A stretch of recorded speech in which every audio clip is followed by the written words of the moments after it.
Welcome back, everybody, for this Energy Talk Part 2, Food for Your Soul. What is spirituality, spiritual wisdom, spiritual truth? And we started off in Part 1 with 20 so-called spiritual questions. And there was obviously a leading of mine behind this. So I've asked you 20 questions that are considered to be spiritual of nature. And I want to continue this discussion with you today, going a little deeper into these questions. But before we go there, before we go into the content, into, why is there suffering? What is life for? Where do we go after life? And so forth. I want to quickly remind everyone that the situation, the world that we are finding ourselves in, the conditions that we are facing today as a whole collective, asks us to find more complex solutions. And this should be how you look at this spiritual questioning. And why am I even bringing this up? What is it that we are not seeing? What is it that the limitations of our mind, of our emotion, and perhaps also our physical experience limits us in finding? Yeah. And as a spiritual coach, as an energy healer and trainer, this question comes up in every single session that I have with my clients. And that is, how can I see what I'm not seeing? How can I know what I don't know? And this is ultimately where spirituality, or consciousness work, as we call this. And we had an open discussion at the end of Part 1. It was beautiful to hear you guys' sharing and your insights in regards to where we can find answers. And we are all obviously spiritually interested people here. That's why we're watching this. That's why we're here live. Yeah, thank you guys for being live. Your answers were all correct. They were all pointing into the right direction, namely the inward seeking, yeah, the inside job, as we sometimes call it. So in order to find solutions for ourselves, for our collective, and especially for our future generations, we need to look deeper. We need to go into this part of us that is connected to all and that can find answers to these increasingly more complex questions about the world, our society, our economy, our health, our well-being. But what we couldn't answer yet was how we do this. So first, we need to figure out where to go. So many of you answered meditation and sharing, having these kind of conversations, which, as we all agree, is a wonderful tool. This is why I have been doing this here for over 11 years now with the Sacred Self-Healing Community, sharing these spiritual topics. But there's other places, as I've mentioned in Part 1, where we can share, where we can talk about spiritual topics, but there are perhaps sometimes limitations there for some of us. For example, if we go to church, which would be the classic place to discuss spiritual questions, we also have to contend with the limitations of that particular spiritual school or that particular religion. Yeah, it is often difficult to ask questions that are outside of what this, religion characterizes. If we go to New Age, it's sometimes difficult to find answers that help us deal with those everyday practical issues. The conflict between our good intentions and our values and our ability to actually express it, to embody it.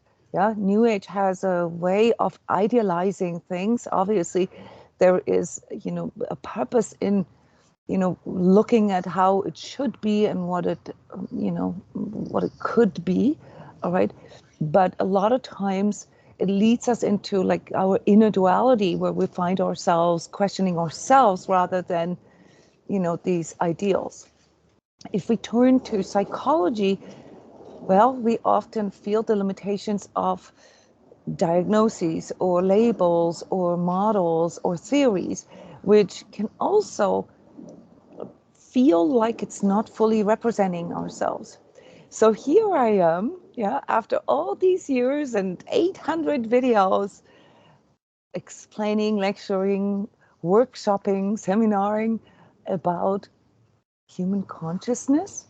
Well, I want to bring this to a level to you that we can all agree to without the limitations of, well, our own mind, our own perception, the perception of our societies, whatever is politically correct or woke at the time, the perception of churches, the perception of New Age, the perception of psychology. How do we do this? How can we break through this paradigm blindness where we have to, or where we feel like we have to find a place or a category that we fit into? How can we, as humans, with what we have, without special knowledge, without any kind of, prior education or, leveling up or anything like that, how can we feed our soul?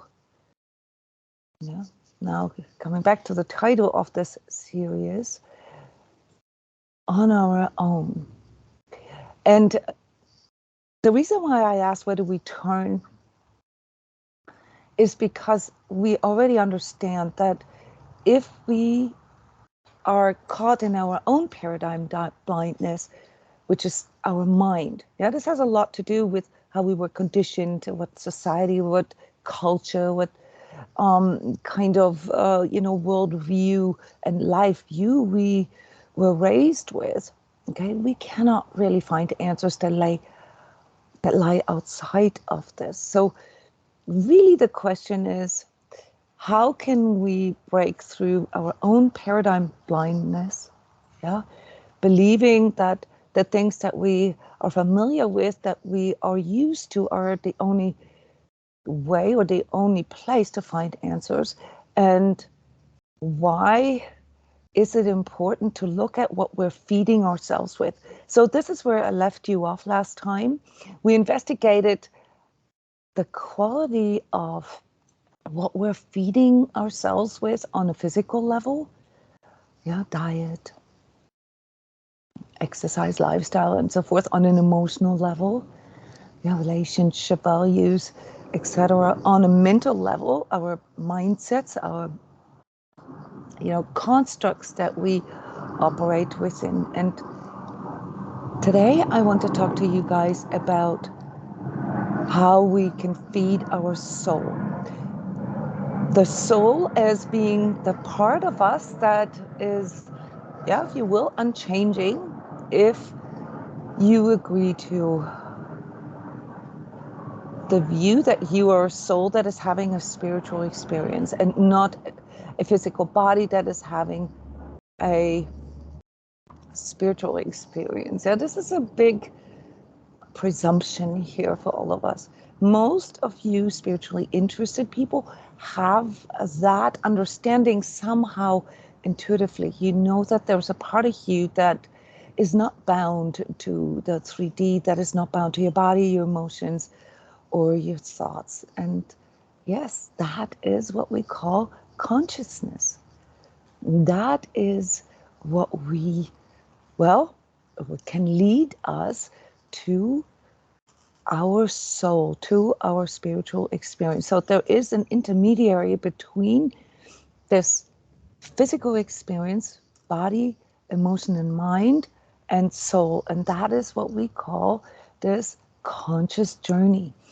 And the tools we need for the development and the nourishing of our consciousness that allows us to, basically step beyond the limitations of the mind and the 3D experience, that can open the world, that can open our horizon, that can augment our reality. Yeah, this investigation is spirituality. Even though it's not necessarily linked to religion, to psychology, or to New Age, it does, however, come up with these questions that are raised in, what we call, mindfulness and so forth. And why is that? Because at the end of the day, even those sciences, even though, the psychology is not actually regarded as a science, not many people are aware of this, but let's include that here, that know that there are answers outside of what we can, investigate in the physical. And there's a lot more research now than there was 15 or 20 or 50 years ago, and it works for us. So at this point, we are all aware that there's a part in us, which we call consciousness, that is capable of stepping past the limitation of our 3D reality, that has the power to transcend, that has the power to heal, that has the power to even co-create. And this is where I suggest we look for answers, to break through this familiarity that can work against us. Outside of this ego comfort zone, and training ourselves, our capability to have our own insights via training our free thinking and free feeling. And yes, last time we discovered the limitations of our thinking. It's not free. 80% of our thoughts aren't even ours. Most of it is either subconscious or is signaled to us, messaged to us through the outside. So we take messages that come from the outside, they come in repeatedly as our thoughts. This is really, really dangerous. The same occurs with emotions. That when we are surrounded by people who have, who create this sort of field of emotions. For example, I use the pandemic as an example, this field of fear. Okay, it will rub off on us. It will rub, it will osmotically also influence our emotions. So emotions aren't free either. We all know this when we talk to someone who's really low, or when we talk to someone who is in a really good place. It can influence our emotions. So how can we break through this? And we have the tools, via our consciousness, via the ability to go inside, to learn how to quieting the ongoing chatter that our mind does. Remember, 80% of those thoughts, that are coming in aren't even yours. They're recordings or programs that you were conditioned with. So how do we quiet this down? How can we quiet our emotions so that we are not too influenced by our temporary states? And how can we find this place in us, the center of our center, that can tap into, let's say the greater consciousness, the divine Wi-Fi, as I always call this, where we can see a greater reality and perhaps tap into the wisdom of it. That's where we were. That's where we left off in part 1. And today I want to throw in another impulse. Namely, how can we find the path to this higher consciousness, if not through church, if not through psychology, if not through science, if not through New Age or mainstream spirituality? So let's continue this discussion, guys. How can we nurture this part in us, let's just call it consciousness for now.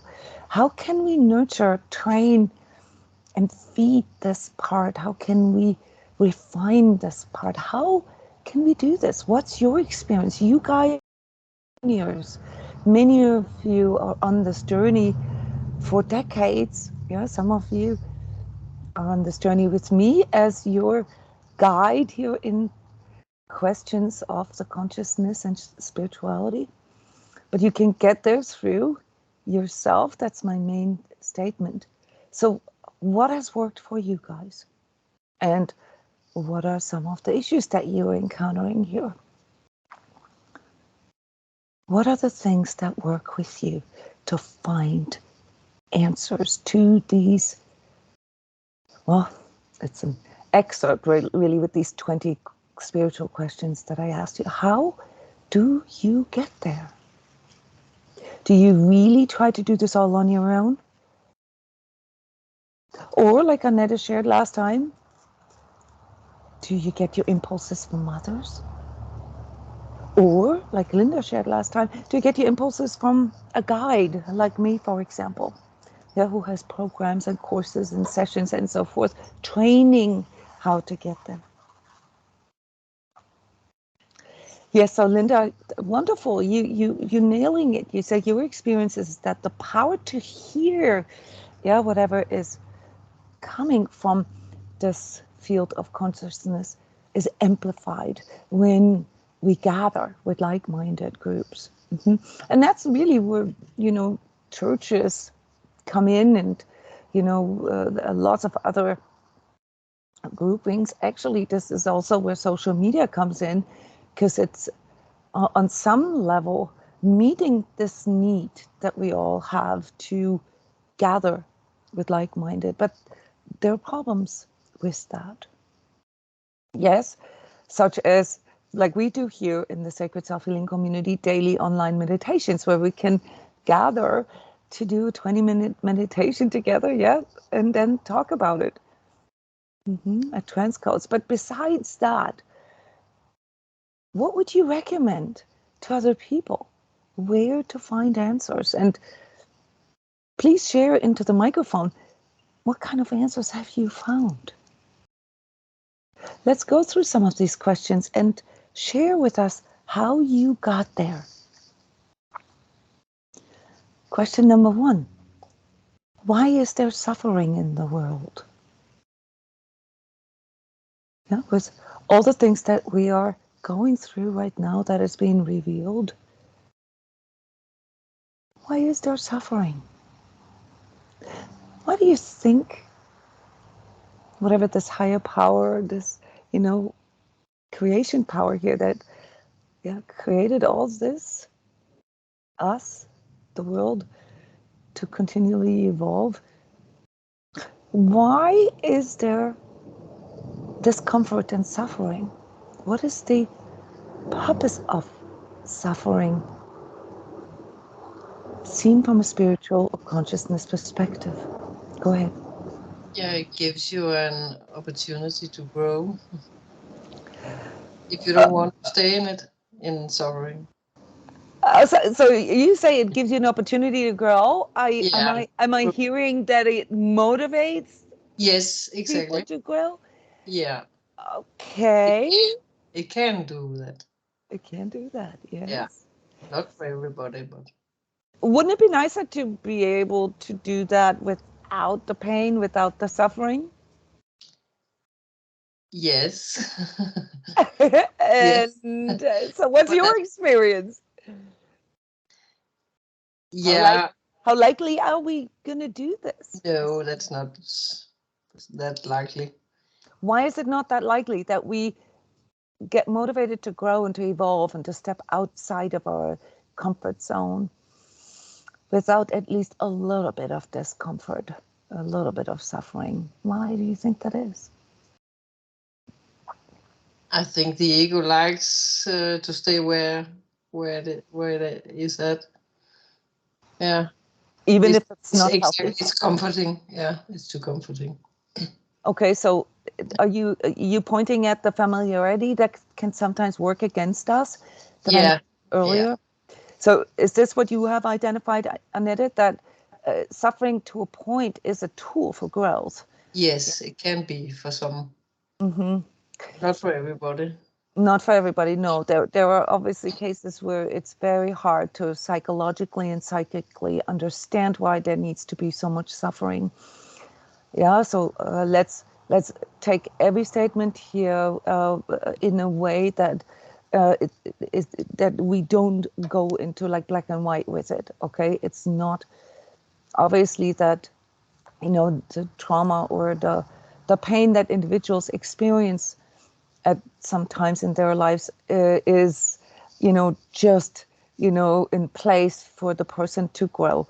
There can be karmic aspects to that. Those are aspects also, again, here leaning into the belief that you have some kind of spirit being in you, your soul that records sort of all your experiences, even those in past lifetimes or even other dimensions, but that there is some kind of other task that needs to be fulfilled. Yeah, maybe a debt that needs to be redeemed, or something to balance something out through our actions.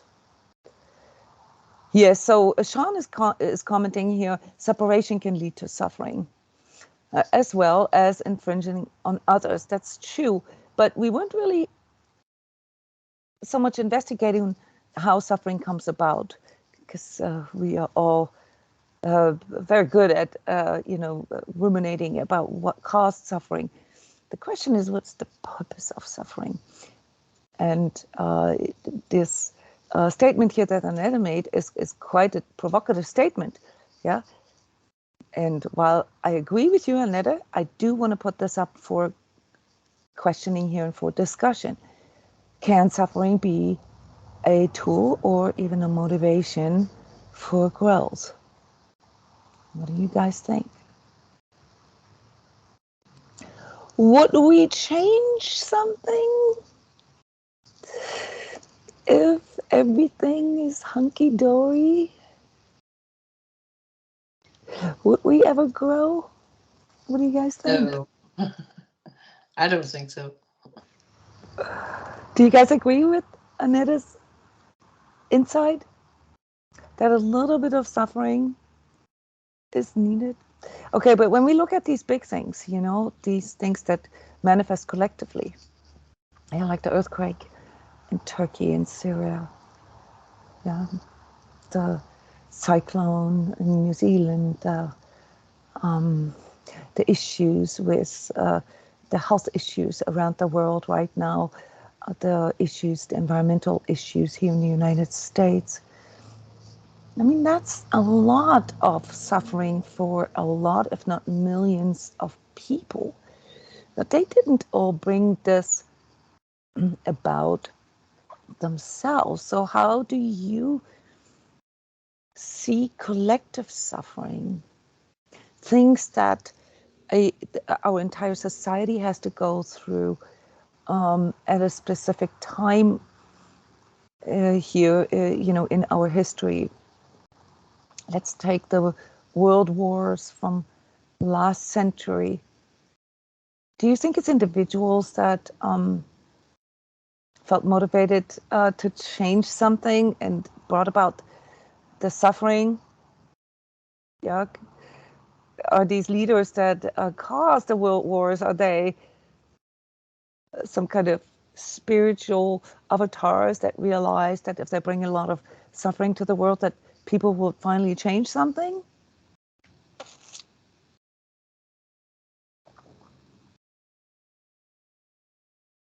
What do you think? What's collective suffering for? I don't think they are, we call them avatars or something, but I think those persons in high places took on a task to bring something on. So, yeah.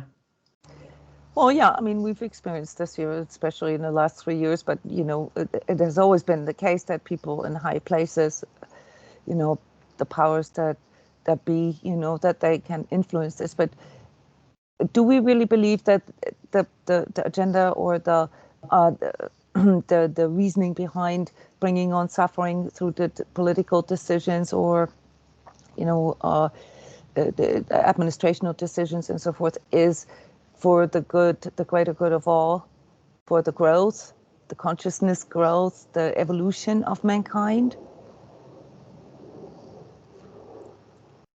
No. Yeah, probably not. Okay, but who then, orchestrates all of this? We're having a spiritual talk here. Yeah, we're talking spiritually. So, okay, let's all agree, that our politicians and the organizations that can call those shots about war and, how to deal with disasters, natural disasters, or, let's take them out of the equation. Yeah, let's say, okay, we give them a D, yeah, in a grading system. They're not really good at this. But from a spiritual point of view, we want to answer what the purpose is of those, collective suffering in the world. How do you guys think this comes about?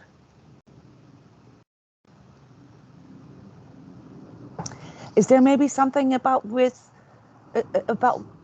what we're feeding us, ourselves, or what we're being spoon-fed in a lot of cases? Do you think that it's possible when the emotions and the thoughts and the consciousness can be amplified when people come together, like-minded people, that this could also work against us? Yeah, Syria, you're on the right track here. Fear, okay.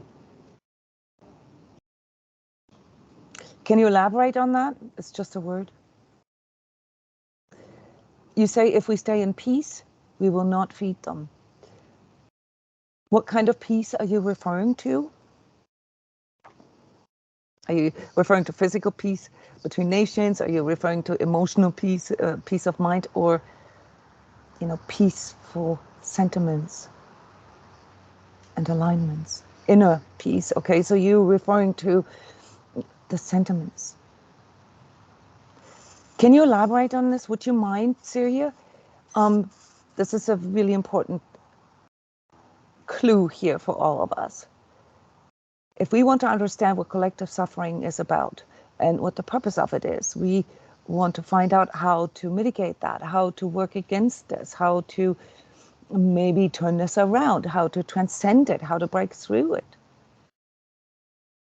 That's where these questions all lead us to. Every single of these questions, these 20 questions, leads us to how can we break through this? How can we make the world a better place? How can we make our life a more fulfilling and more happy life? Anybody else? We're onto something here. So if we can create a positive field, say, through coming together and nurturing, feeding our soul with these kind of questions and this discussion, okay, do you think that it can also go the other way around? Yes. Yeah, so Siri, this is what I want to hear. But remember, this is all a video, and in the end, nobody can see what you guys typed. They can only hear what you said. So I would prefer if you guys actually speak into the microphone. So if we can amplify positive energy, positive thoughts, positive sentiments, and with that influence, the sentiments or, the energy of other people, then the same can be done in a negative way. And Sirius commenting here that, one way to break through this, that this happens without our awareness, because remember, 80% of our thoughts aren't our own. Yeah, they come in from the outside. They're either recordings or programs. One way to break through this, according to Siri, would be to not give permission to that. To not give permission to allow myself to get scared, to get induced with those fearful visuals, these apocalyptic ideas, and that the world is going to, go under and everybody's going to die, and Yeah, yes. And how do we do that? How can we step into that place that we understand that we have the power to not give permission?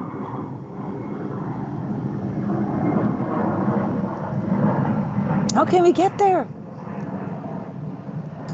How do we do this? From the heart? That's just a word. Okay, stay in heart connection. All right. So, But most people, when they stay in their heart connection, they understand their emotions as their heart connection. yeah, okay. Yeah, and there they find the emotion of fear. Yes, feeling. This doesn't work, guys. Something has to happen first. We need to master that. We need to master our thinking. We need to master our emotions first before we can actually efficiently do this. But the very, very first step is to understand, and that's why I'm grateful that you're writing this here series, is to understand that we do have the power to stop that. And not only that, we have the power to turn this around. We have the co-creative power to turn this around.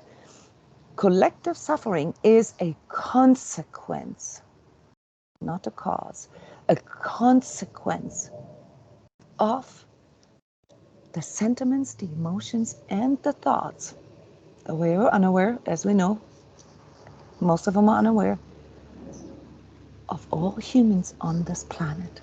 Where all our individual consciousness congregates. Yes, and staying connected to source is obviously, this is spiritual talk, but really what it means is,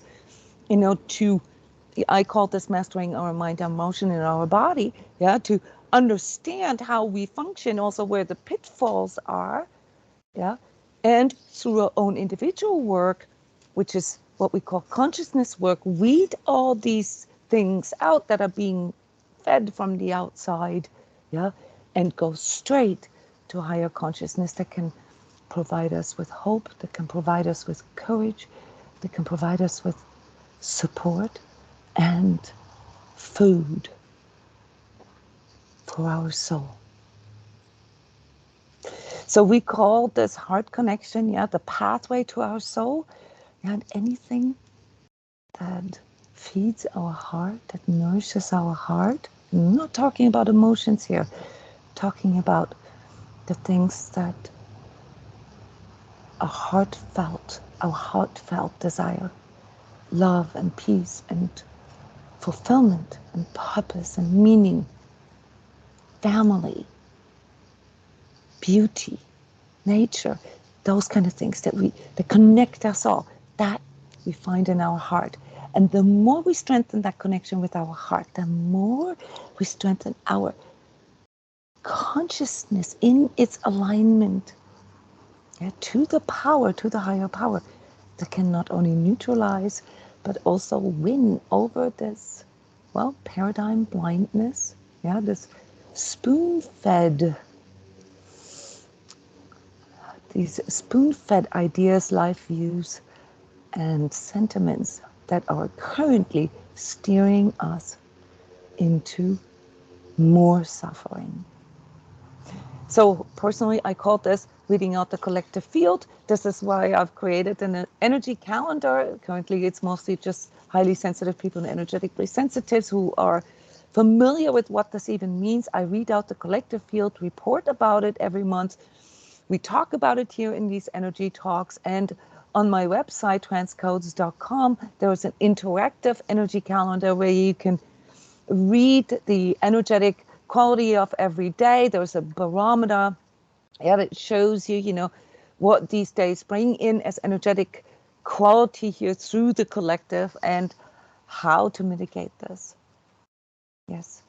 And I think we all agree that nature, as one of the untainted energies, yeah, is one of the most powerful ways to connect with our heart and to get rid of programming. Yes, so this is where I want to close, guys. Please go to my website. There's ongoing sessions, there's ongoing programs, and also the Sacred Self-Healing a training that we do as a community.